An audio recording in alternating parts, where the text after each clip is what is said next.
नमस्कार, special report देख रहे हैं आप। मैं हूं आपके साथ सुनील सिंह पौरुष। पंजाब की राजनीति में अब दिलजीत दोसांझ के मैनेजर के घर पर हुई फायरिंग को लेकर सियासत तेज हो गई है।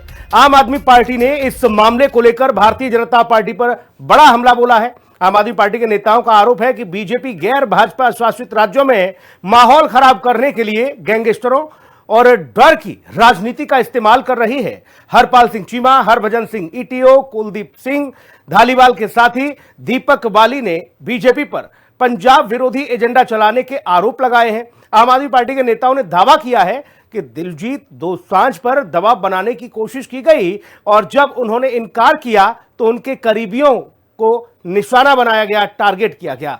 देखिए हिंदी खबर की यह स्पेशल रिपोर्ट।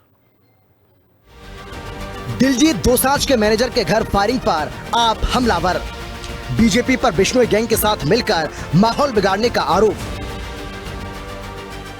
आपका दावा, दिलजीत ने बीजेपी ज्वाइन नहीं की तो फायरिंग की गई। पंजाब में अगले साल होने वाले विधानसभा चुनाव से पहले बीजेपी की नफरती सियासत को लेकर आम आदमी पार्टी हमलावर नजर आ रही है।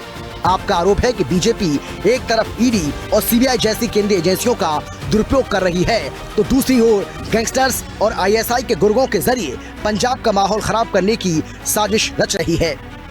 मशहूर गायक दिलजीत दोसांझ के मैनेजर के घर के बाहर हुई फायरिंग को भी आपने इसी राजनीति से जोड़ दिया है।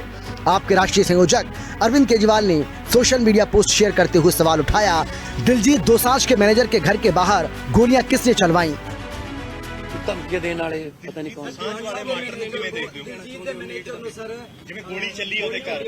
ਦੇਖੋ ਪਿਛਲੇ ਦਿਨ ਇਹ ਗੱਲ ਆਈ ਸੀ ਸਾਹਮਣੇ ਕਿ ਦਿਲਜੀਤ ਨੂੰ ਭਾਜਪਾ ਵੱਲੋਂ ਪ੍ਰੈਸ਼ਰਾਈਜ਼ ਕੀਤਾ ਜਾ ਰਿਹਾ ਕਿ ਤੂੰ ਰਾਜਨੀਤੀ ਚ ਆ, ਕਿਉਂਕਿ ਜਦੋਂ ਦਾ ਤਮਿਲਨਾਡੂ ਦੇ ਵਿੱਚ ਵਿਜੇ ਦੀ ਜਿੱਤ ਹੋਈ ਇਹਨਾਂ ਨੂੰ ਇਹ ਲੱਗਣ ਲੱਗ ਗਿਆ ਕਿ ਹੁਣ ਲੀਡਰ ਜਿਹੜੇ ਨੇ ਉਹਨਾਂ ਨੂੰ ਤਾਂ ਲੋਕ ਮੂੰਹ ਲਾਉਣੋਂ ਹਟ ਗਏ, ਹੁਣ ਸਿਰਫ ਜਿਹੜੇ ਫੇਮਸ ਪਰਸਨੈਲਿਟੀਆਂ ਨੇ ਉਹਨਾਂ ਨੂੰ ਅੱਗੇ ਲੈ ਆਉਂਦੇ ਆ।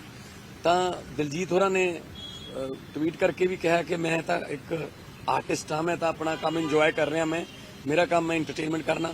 तो फिर ये जी दूजा तरीका होंगे वो मैनेजर से गोली चलाती या फलाने ने जिम्मेवारी ले ली, ये डराउन की राजनीति जी है ये नहीं करनी चाहिए। आर्टिस्ट नूं अपना काम आर्टिस्ट के तौर पर जोड़ा इंटरटेनर जोड़ा होंगे उन्होंने इंटरटेनमेंट का काम करना चाहिए, ना कि वो किसी लिए मोहरा बने या किसी के उन्होंने मोढियां ते धर के कोई चलाई जाए।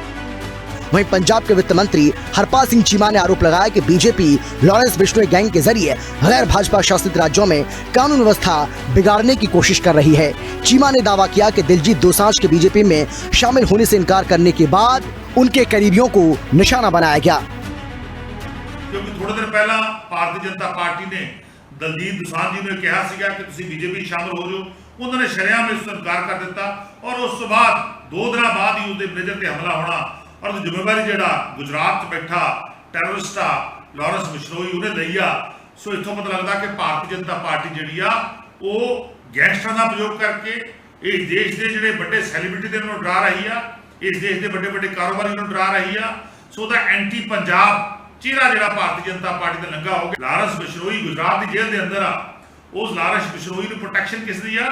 भारतीय जनता पार्टी की, गुजरात सरकार की, सेंटर सरकार की। सो दूजे सूबे के अंदर दूजे सूबे का जो मैं समझदा अमन कानून आ उन्होंने तोड़ने का यत्न जो उस राही किया जा रहा। सो ये तुरंत पाबंदी लगनी चाहिए। मशहूर गायक दिलजीत दोसांझ के मैनेजर गुरप्रताप कांग का घर हरियाणा के गोंदर गांव में है, जहां उनके घर पर ऑस्ट्रेलियन हथियारों से गोलीबारी की घटना को अंजाम दिया गया। हमले में किसी को चोट तो नहीं आई, लेकिन लॉरेंस बिश्नोई गैंग ने इसकी जिम्मेदारी लेते हुए कहा कि ये फायरिंग दिलजीत दोसांझ, उनके मैनेजर गुरप्रताप कांग और एक दूसरी मैनेजर सोनाली को संदेश देने के लिए किया गया है।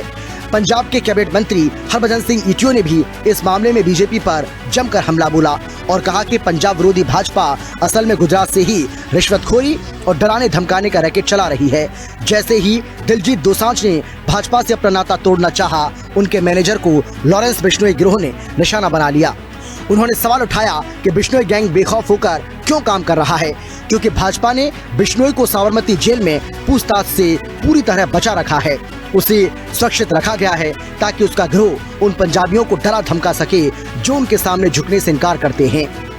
ईटीओ ने कहा कि भाजपा पंजाब में डर और धमकियों के जरिए वोट हासिल करना चाहती है, लेकिन पंजाब की जनता कभी न डरती है और न झुकती है।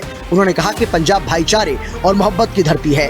यहाँ नफरत और गैंगस्टर राजनीति को कभी कामयाब नहीं होने दिया जाएगा और जो ताकतें पंजाब को अस्थिर करने की कोशिश करेंगी, जनता उन्हें चुनाव में करारा जवाब देगी। कुछ दिन पहला जाने माने सिंगर दलजीत दोसांझ ਨੂੰ ਆਫਰ ਦਿੱਤੀ ਗਈ ਬੀਜੇਪੀ ਜੁਆਇਨ ਕਰਨ ਦੀ, ਪਰ ਉਹਨਾਂ ਨੇ ਮਨਾ ਕਰ ਦਿੱਤਾ। ਇਹਨਾਂ ਨੇ ਆਪਣੇ ਗੁਜਰਾਤ ਜੇਲ੍ਹ 'ਚ ਬਿਠਾਏ ਗੁੰਡੇ ਲਾਰੈਂਸ ਬਸ਼ਨੋਈ ਦੇ ਕੋਲੋਂ ਉਹਦੇ ਮੈਨੇਜਰ ਤੇ ਘਰ ਦੇ ਉੱਤੇ ਫਾਇਰਿੰਗ ਕਰਵਾ ਦਿੱਤੀ। ਬੀਜੇਪੀ ਡਰਾ ਧਮਕਾ ਕੇ ਪੰਜਾਬ ਦੇ ਵਿੱਚ ਵੋਟਾਂ ਲੈਣਾ ਚਾਹੁੰਦੀ ਆ, ਪਰ ਪੰਜਾਬ ਦੇ ਲੋਕ ਕਦੀ ਵੀ ਡਰਨ ਵਾਲੇ ਨਹੀਂ, ਕਦੀ ਵੀ ਝੁਕਣ ਵਾਲੇ ਨਹੀਂ, ਉਹ ਕਦੀ ਵੀ ਬੀਜੇਪੀ ਦੀਆਂ ਇਹਨਾਂ ਭੁਬਕੀਆਂ ਤੋਂ ਡਰਨ ਵਾਲੇ नहीं। पंजाब के आप प्रवक्ता और विधायक कुलदीप सिंह धालीवाल ने भी दिलजीत दोसांझ के मैनेजर के घर पर हुए हमले की कड़ी निंदा की और भाजपा की ओर से पंजाबियों को दबाने के प्रयासों के खिलाफ एकजुट होने की अपील की। उन्होंने कहा कि बीजेपी अपनी गंदी साजिशों के जरिए पंजाब में आतंक का माहौल बनाना चाहती है, लेकिन पंजाबियों ने हमेशा उत्पीड़न, अन्याय के खिलाफ लड़ाई लड़ी है और वो कभी झुकेंगे नहीं। भाजपा को पंजाबी मुंहतोड़ जवाब देंगे और उसकी साजिशों का पर्दाफाश करेंगे। धालीवाल ने कहा कि पंजाब की संस्कृति प्यार, भाईचारे और सम्मान की संस्कृति है, लेकिन भाजपा डर और धमकी की राजनीति करके पंजाब के माहौल को खराब करना चाहती है। उन्होंने कहा कि पंजाब के कलाकार, किसान और नौजवान किसी भी दबाव में आने वाले नहीं हैं। बीजेपी ने गुजरात दे विच रखे अपने बहुत बड़े गैंगस्टर लारैंस बशनोई ने ਉਹਦੇ ਮੈਨੇਜਰ ਦੇ ਉੱਤੇ ਜਿਹੜੀ ਹੈ ਉਹ ਫਾਇਰਿੰਗ ਕਰਵਾਈ ਹੈ। मैं पंजाबियों ਤੁਹਾਨੂੰ ਇਹ ਕਹਿਣਾ ਚਾਹੁੰਦਾ कि बीजेपी जिस राह तुर पई है, जिस ढंग नाल सलील जाखड़ बोलदा, जिस ढंग नाल कहंदा कि ਇਹਦੀ ਵਾਰੀ ਉਹਦੀ ਵਾਰੀ है, सर ये पंजाब ਨੂੰ दबा नहीं सकते, ये सानू पंजाबियों ਨੂੰ दबा नहीं सकते। ਅਸੀਂ दबांगे नहीं, ना इन्हां नाल रलांगे, ਅਸੀਂ लड़ाई लड़ांगे बीजेपी के खिलाफ। आम आदमी पार्टी के नेता और पंजाब सरकार के पर्यटन एवं सांस्कृतिक विभाग के सलाहकार दीपक बाली ने कहा कि जैसे जैसे पंजाब का चुनाव नजदीक आ रहा है, बीजेपी का एंटी पंजाबी चेहरा भी खुलकर सामने आने लगा है और दिलजीत दोसांझ पर बीजेपी के दबाव वाली राजनीति काम नहीं की तो उनके मैनेजर को निशाना बनाया गया। दीपक बाली ने आगे कहा कि बीजेपी पंजाबियों की सबसे बड़ी दुश्मन है और पंजाब को खत्म करना चाहती है, जिसे पंजाबी कभी स्वीकार नहीं करेंगे। उन्होंने कहा कि भाजपा पहले एजेंसियों के जरिए विपक्ष को दबाने की कोशिश करती है और फिर गैंगस्टर्स के जरिए डर का माहौल बनाती है, लेकिन पंजाब के लोग अब पंजाब की राजनीति को समझ चुके हैं। दीपक बाली ने दावा किया कि आने वाले चुनाव में पंजाब की जनता नफरत और डर फैलाने वाली राजनीति को पूरी तरह से नकार देगी और भाईचारे और शांति की राजनीति को ही समर्थन मिलेगा। ਜਿਉਂ-ਜਿਉਂ ਚੋਣਾਂ ਦਾ ਸਮਾਂ ਨੇੜੇ ਆ ਰਿਹਾ ਪੰਜਾਬ ਦੀਆਂ, ਉਵੇਂ-ਉਵੇਂ ਜਿਹੜਾ ਬੀਜੇਪੀ ਦਾ ਐਂਟੀ ਪੰਜਾਬ ਚਿਹਰਾ ਆ ਉਹ ਸਾਹਮਣੇ ਆ ਰਿਹਾ। ਹੌਲੀ-ਹੌਲੀ ਇਹਨਾਂ ਦੇ ਜਿਹੜੇ ਅੰਦਰਲੇ ਲੁਕੇ ਹੋਏ ਮਨਸੂਬੇ ਆ ਪੰਜਾਬ ਨੂੰ ਖਤਮ ਕਰਨ ਦੇ, ਪੰਜਾਬੀਆਂ ਨੂੰ ਤੰਗ ਕਰਨ ਦੇ, ਪੰਜਾਬੀਅਤ ਨੂੰ ਖਿੰਡਾਉਣ ਦੇ, ਉਹ ਸਾਹਮਣੇ ਆ ਰਹੇ। ਪਰਤਾਂ ਖੁੱਲ ਰਹੀਆਂ ਇਹਨਾਂ ਦੀ ਅਸਲੀਅਤ ਦੀਆਂ। दिलजीत दोसांझ के मैनेजर के घर पर हुई फायरिंग को लेकर आम आदमी पार्टी लगातार बीजेपी पर हमलावर है। आप नेताओं का दावा है कि पंजाब में डर और गैंगस्टर वाली राजनीति के जरिए दबाव बनाने की कोशिश की जा रही है, लेकिन बीजेपी की ये चाल पंजाब में नहीं चल पाएगी और पंजाब के 3 करोड़ लोग आने वाले चुनाव में नफरती ताकतों को करारा जवाब जरूर देंगे। स्पेशल रिपोर्ट, हिंदी खबर।